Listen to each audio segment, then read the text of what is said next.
Well, thank you. Karen, thank you. That was a brilliant introduction. You're hired.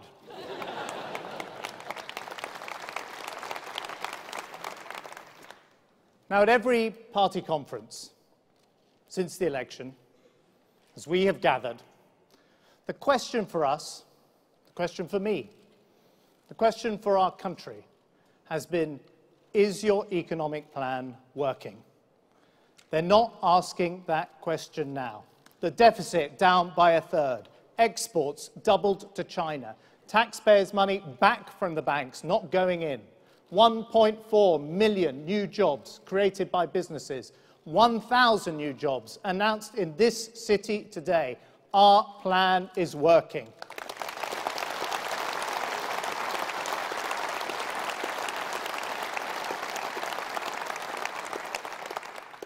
We held our nerve in the face of huge pressure. Now Britain is turning a corner. And that is down to the resolve and to the sacrifice of the people of this country. And for that support, we owe the British people a huge, heartfelt thank you. Thanks to you, Britain is on the right track.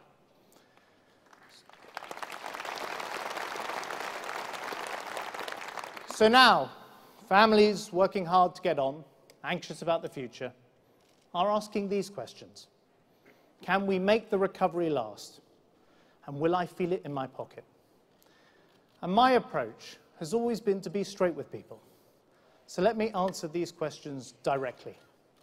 Yes, we can make the recovery a lasting one, but it won't happen by itself. Many risks remain. We have to deal with our debts and see through our plan. And yes, if the recovery is sustained, then families will start to feel better off. Because what matters most for living standards are jobs and low mortgage rates and lower taxes. But family finances will not be transformed overnight, because Britain was made much poorer by the crash. That is what happens when you get a catastrophic failure of economic policy of the kind we saw under Labour, when no one prepares in the boom for the bust, when the banks get bailed out, and when government budgets spiral out of control. We are never going to let that happen to our country again.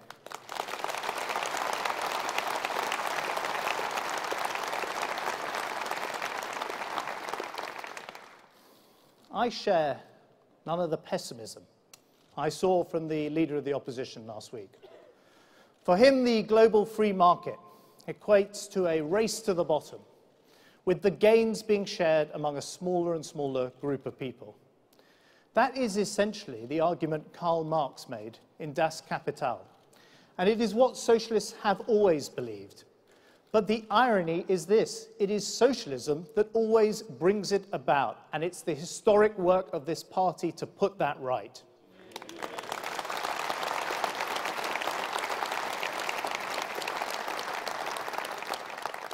Because attempts to fix prices and confiscate wealth crush endeavour and blunt aspiration.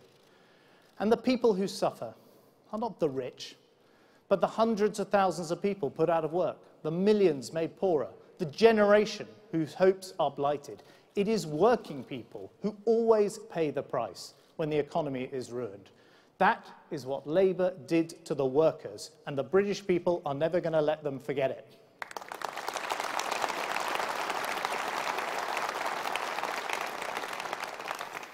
And so, by contrast, I'm an optimist about the world. I'm a believer in freedom and free markets. I see the global economy growing.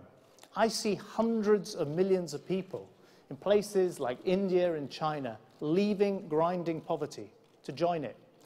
That is something to celebrate. It doesn't have to be a threat to this country. It is a huge opportunity.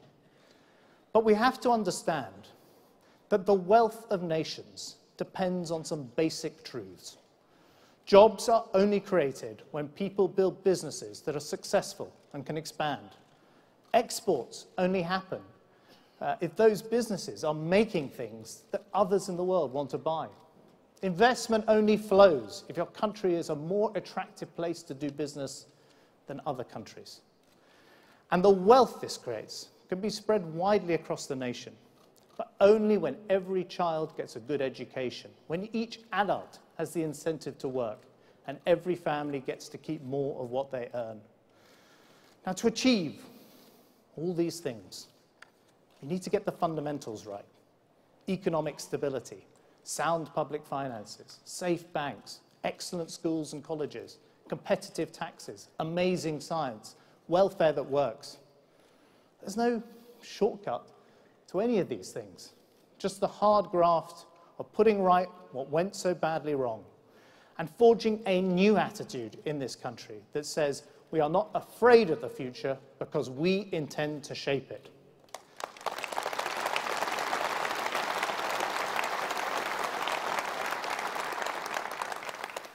So there's no feeling at this conference of a task completed or a victory won.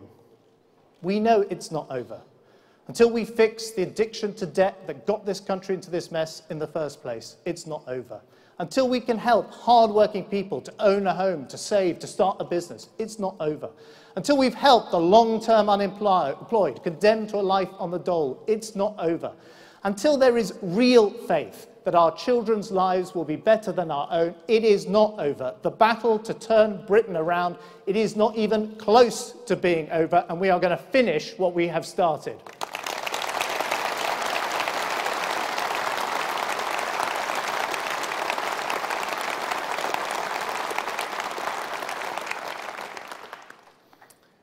What I offer is a serious plan for a grown-up country, an economic plan for hard-working people that will create jobs, keep mortgage rates low, let people keep more of their income tax-free.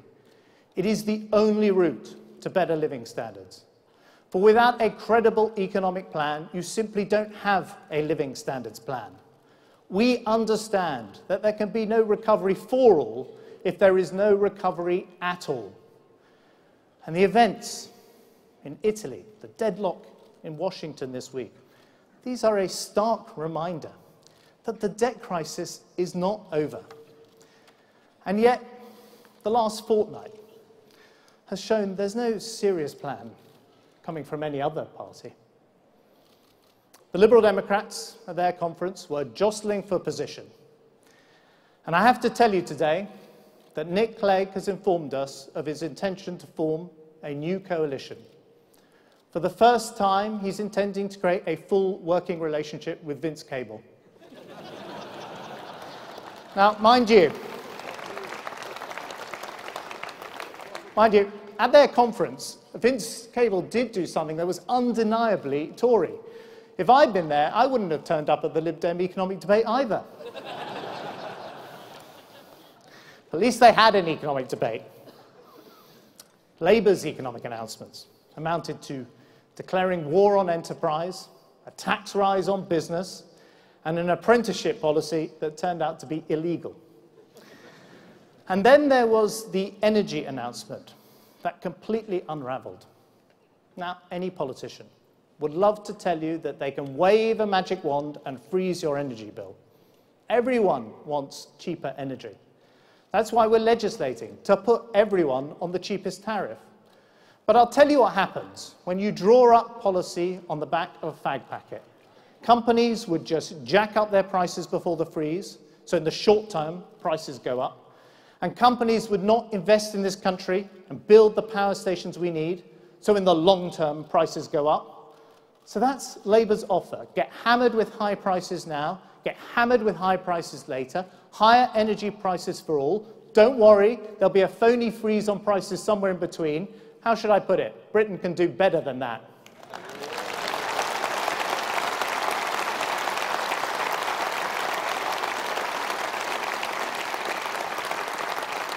But look, perhaps with all this talk of blackouts, we've been a bit unfair on Ed Miliband's leadership. We used to think lights on, but nobody's home. Turns out we're only half right. Now, I remember when we were in opposition, and we made uncosted commitments and unworkable promises to abolish things like student fees. We felt good at conferences like this, and then we lost elections. David Cameron got us to face the truth about the way we had come to be seen. He forced us to be credible, to reach out to all parts of society. Last week, Labour didn't do that. They retreated to the left.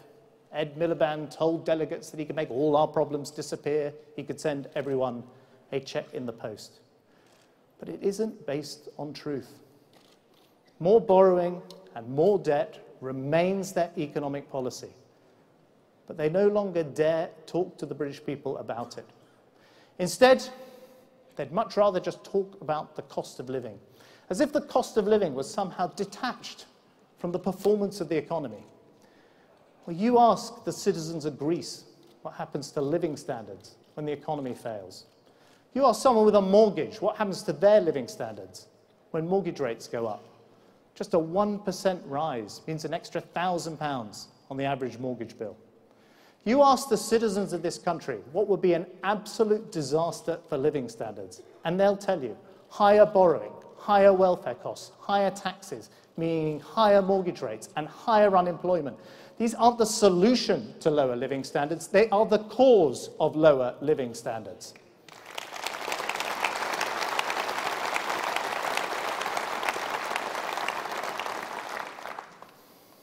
This country is paying a very high price for that lesson. And if you want to know the consequences of an Ed Miliband premiership, just look at the plan of the man who knows him best, his brother, David Miliband. 1, leave Parliament. 2, leave politics. 3, leave the country. 4, dedicate your life to international rescue.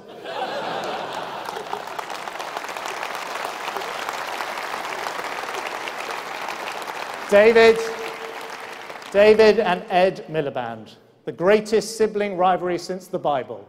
Cain and not very able. Now, our own rescue mission for the British economy is far from complete. And people know the difference between a quick fix con and a credible economic argument. And here's our serious plan for a grown-up country. First, sound money. The bedrock of any sustained recovery and improved living standards is economic stability. That is what the hard work and the sacrifice of the last 3 years has all been about. In that time, we brought the deficit down by 1/3, and the British public know that whoever is elected will face some very hard choices. Let me tell you about the principles I bring to that task. Our country's problem is not that it taxes too little, it's that its government spends too much. So while no responsible chancellor ever rules out tax changes, I think it can be done by reducing spending and capping welfare, not by raising taxes. That's my plan. And surely the lesson of the last decade is that it's not enough to clean up the mess after it's happened. You've got to take action before it happens. It should be obvious to anyone that in the years running up to the crash, this country should have been running a budget surplus. That's what we mean when we say they didn't fix the roof when the sun was shining. Let us never make that same mistake again.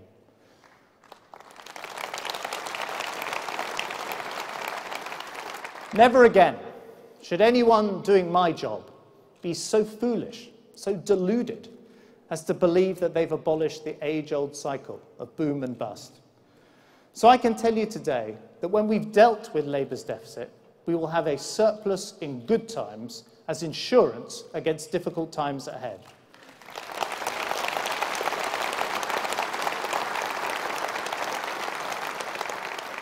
And provided the recovery is sustained, our goal is to achieve that surplus in the next Parliament. That will bear down on our debts, prepare us for the next rainy day. That is going to require discipline and spending control.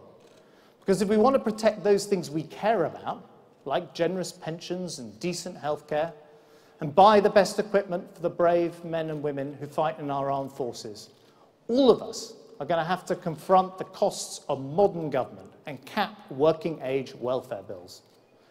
And only if we properly control public expenditure will we be able to keep lowering taxes for hard-working people in a way that lasts. I've never been for tax cuts that are borrowed. I want low taxes that are paid for. And we're also going to go on investing in the essential infrastructure of our country. The roads and the railways and science and communications that are the backbone of the future economy. So we should commit, alongside to running a surplus and capping welfare, to grow our capital spending at least in line with our national income. And these principles will form the foundation of our public finance policy. And I will set out the details next year. For those who ask, is this necessary? I say, what is the alternative? To run a deficit forever? To leave our children with our debts? To leave Britain perilously exposed the next time the storm comes? This crisis took us to the brink. If we don't reduce our debts, the next could push us over. Let us learn from the mistakes that got Britain into this mess. Let us vow never again. This time we're going to run a surplus. This time we are going to fix the roof when the sun shines.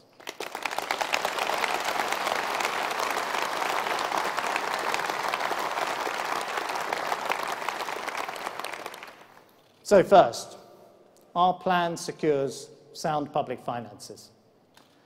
Second, it supports the aspirations of hard-working people and lets them keep more of the money they earn.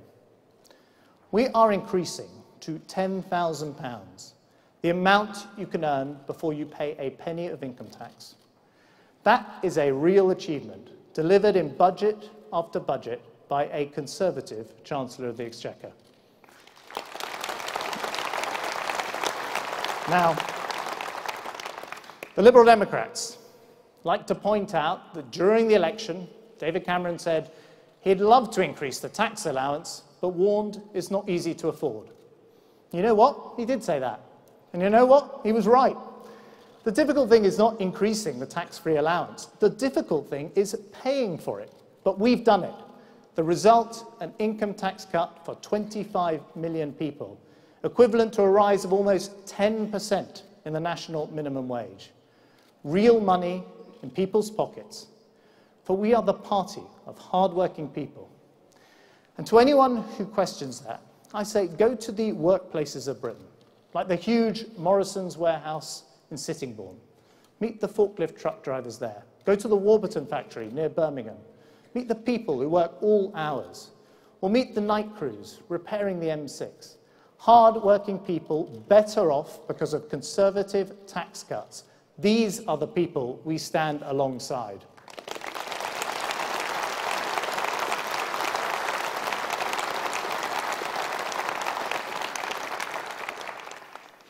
And because we're getting the public finances back under control, we've been able to help in other ways too. Freezing council tax, cutting beer duty, tax-free childcare. And thanks to our Prime Minister, now a £1,000 married couples allowance too. A Conservative promise made and a Conservative promise more than delivered.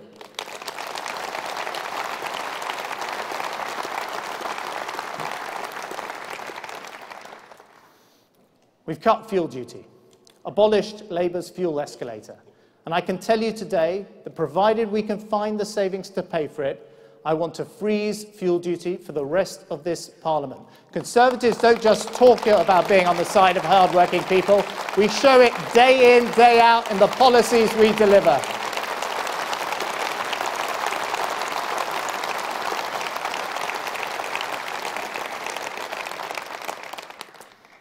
Now, people aspire to keep more of their income tax-free. And many aspire to run their own business and work for themselves. Now, my parents planned carefully, took a risk, set up a small manufacturing company more than 40 years ago.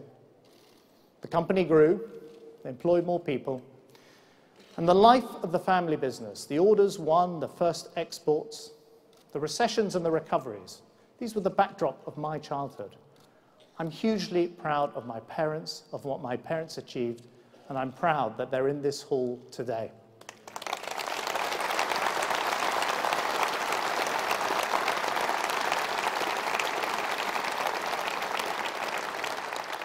And you should know this about me. I will always be on the side of those who use their savings, take a risk, put everything on the line to set up their own company. Labour increased small business tax. I've cut it. Labour were extending business rates to the smallest firms. I've exempted them. Now our new employment allowance is going to take a third of all businesses out of paying national insurance altogether. We Conservatives are nothing if we are not the party of small business, and that's the way it's going to stay.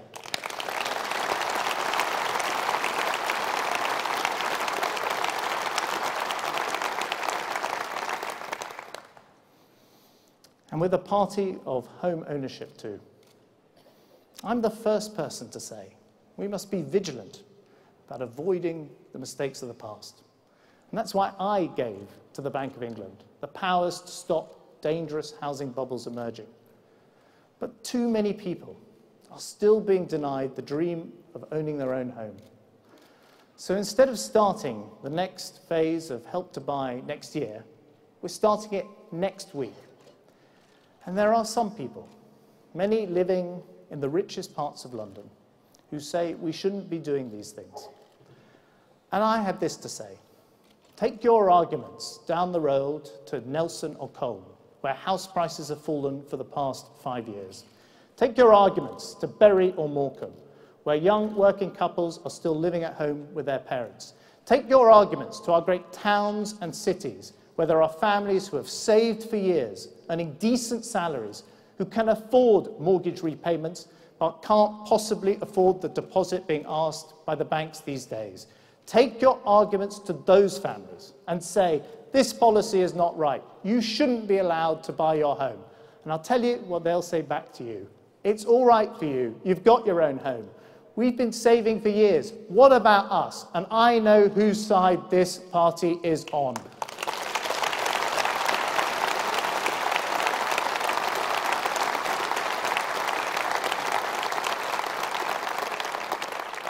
We are the party of aspiration, the home-building party of Macmillan, the party of Thatcher's right to buy, and now the party of David Cameron's help to buy. We are the party of home ownership, and we're going to let the country know it.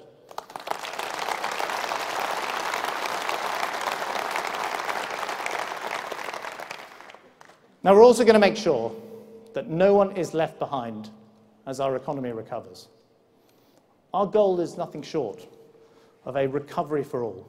That's the third part of our economic plan.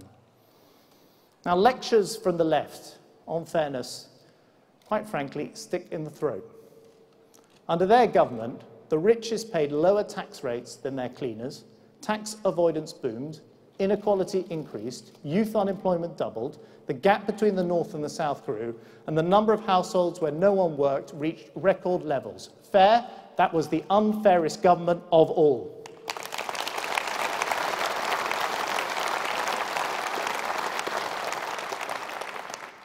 And contrast that with what we have done.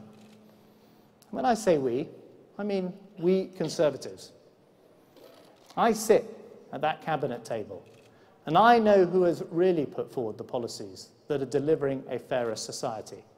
The pupil premium to support the most disadvantaged children, that was Michael Gove's idea, front and centre of the last Conservative manifesto. Our commitment on international aid, delivered by Andrew Mitchell and Justine Greening. Action on domestic violence, that's Theresa May. The international campaign to get rape recognised as a war crime, led by William Hay. New care standards for the elderly, Jeremy Hunt. The anti-avoidance measures in budget after budget. They're the painstaking work of our Conservative Treasury team, David Gauke, Greg Clark, Sajid Javid and Amber Rudd.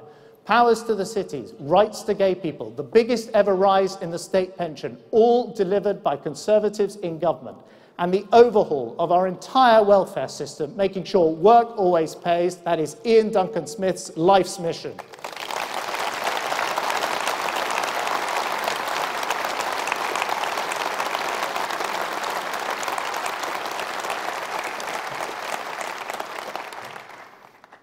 These are all achievements of a modern, reformed Conservative Party that we have worked so hard together to create. But as we change our party and govern our country, there is still more to do. I'm part of a generation of Conservatives that came after the great struggles of the 1980s. And that government rescued the country from a tailspin of decline. It laid the foundations of the renewal of cities like Manchester. But we shouldn't pretend we got everything right. Old problems were solved, but new problems emerged. And in some parts of the country, worklessness took hold, and we didn't do enough to stop that. And as a local member of Parliament here, I know that in some parts of the north of England, we still have to work hard to overcome long memories of people who thought we didn't care. Now, Labour made the problem of welfare dependency worse. By the time they left office, 5 million people were on out-of-work benefits. What a waste of life and talent. A generation of people recycled through the job centres, collecting their dole checks year in, year out, and no one seemed to notice. And an open-door immigration policy meant those running the country didn't care, because there was always an uncontrolled supply of low-skilled labour from abroad. Well, never again. We've capped benefits, and our work programme is getting people into jobs. We've cut immigration by 1/3. But what about the long-term unemployed? Let us pledge here we will not abandon them, as previous governments did. And so today, I can tell you about a new approach we're calling Help to Work. For the first time, all long-term unemployed people who are capable of work will be required to do something in return for their benefits and to help them find work. They will do useful work, putting something back into their community, making meals for the elderly, clearing up litter, working for a local charity. Others will be made to attend the job centre every working day. And for those with underlying problems like drug addiction and illiteracy, there will be an intensive regime of support. No one will be ignored or left without help. But no one will get something for nothing. Help to work, and in return, work for the dole, because a fair welfare system is fair to those who need it and fair to those who pay for it too.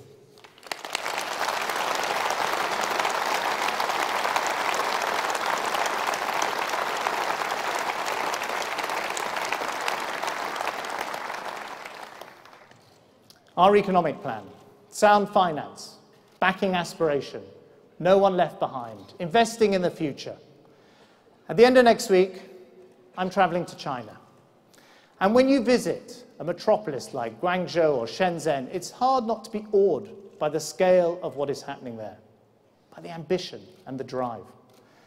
And some say we shouldn't even try to compete against China because it's the sweatshop of the world. But the world is changing, and China is now also a huge market for our exports and a home of innovation and technological advance. This is a huge challenge for our country, but if we get it right, it is the key to our future prosperity. And that is what the debate about living standards is really all about. I don't want to see other nations pushing the frontiers of science and invention and commerce and explain to my children, that used to be us. That used to be our country. I don't want to look back and say I was part of a generation that gave up and that we're poorer as a result. We don't have to be. Now, the other day, I went to meet the people building a car that will travel at 1,000 miles an hour and break the land speed record. And it's not being built in Boston by some huge American defense company. It's not being built in Beijing by the Chinese government. It's called the Bloodhound, built in Bristol by British engineers and British apprentices and British companies. And that's why I say we are in charge of our own destiny.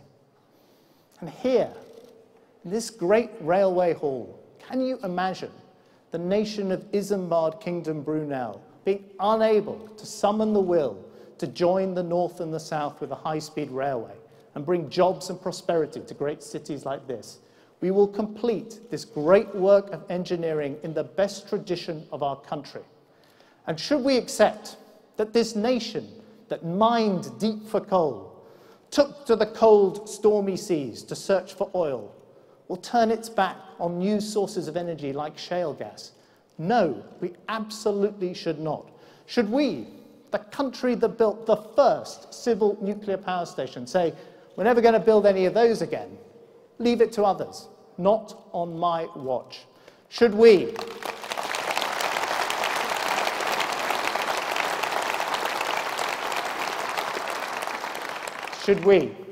the nation of Newton and Crick, here in the city of Rutherford and Turing, should we say, let others in the world lead mankind's scientific endeavour? It's all too difficult for us. No. Let us mass sequence the human genome, promote genetic research, be the pioneer of new materials like graphene. And here in Manchester, where the industrial age began, the atom was first split, and the modern computer first built, we're going to confront that tendency that says, stop the world, I want to get off. We say, not for us the comfort of the past. Ours is the Britain of the future.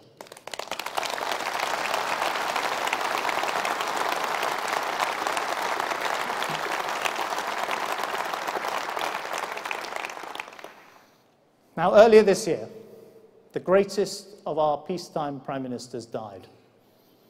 And I was there in the cathedral at that emotional farewell. And as I looked at the coffin in front of me, draped in the Union flag, I thought to myself, for what will Margaret Thatcher best be remembered?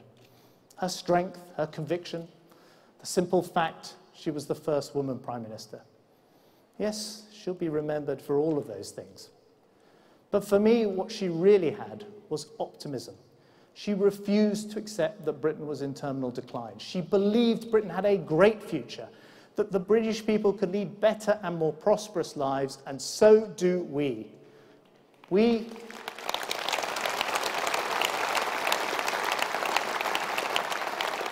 I'll tell you something. We are at our best when we are optimists. We are at our best when we have faith that our country's better days lie not behind us, but ahead. We've fought hard battles these last 3 years, held our nerve when all around people urged us to give in. And I want people to look back at these years and say, yes, these were years of difficult cuts and sacrifice. But this was also the time when I bought my first home, set up my business, when our country invested in the things that matter for our future. These were the years when we laid the sound economic foundations on which better living standards are built, the sound foundations without which better living standards cannot be built. This is the time for a serious plan for a grown-up country. We're turning Britain around, and we say to the people of this nation, we rescued the economy together, we are going to recover together, and together we're going to share in the rewards, for the sun has started to rise above the hill, and the future looks brighter than it did just a few dark years ago. Thank you very much.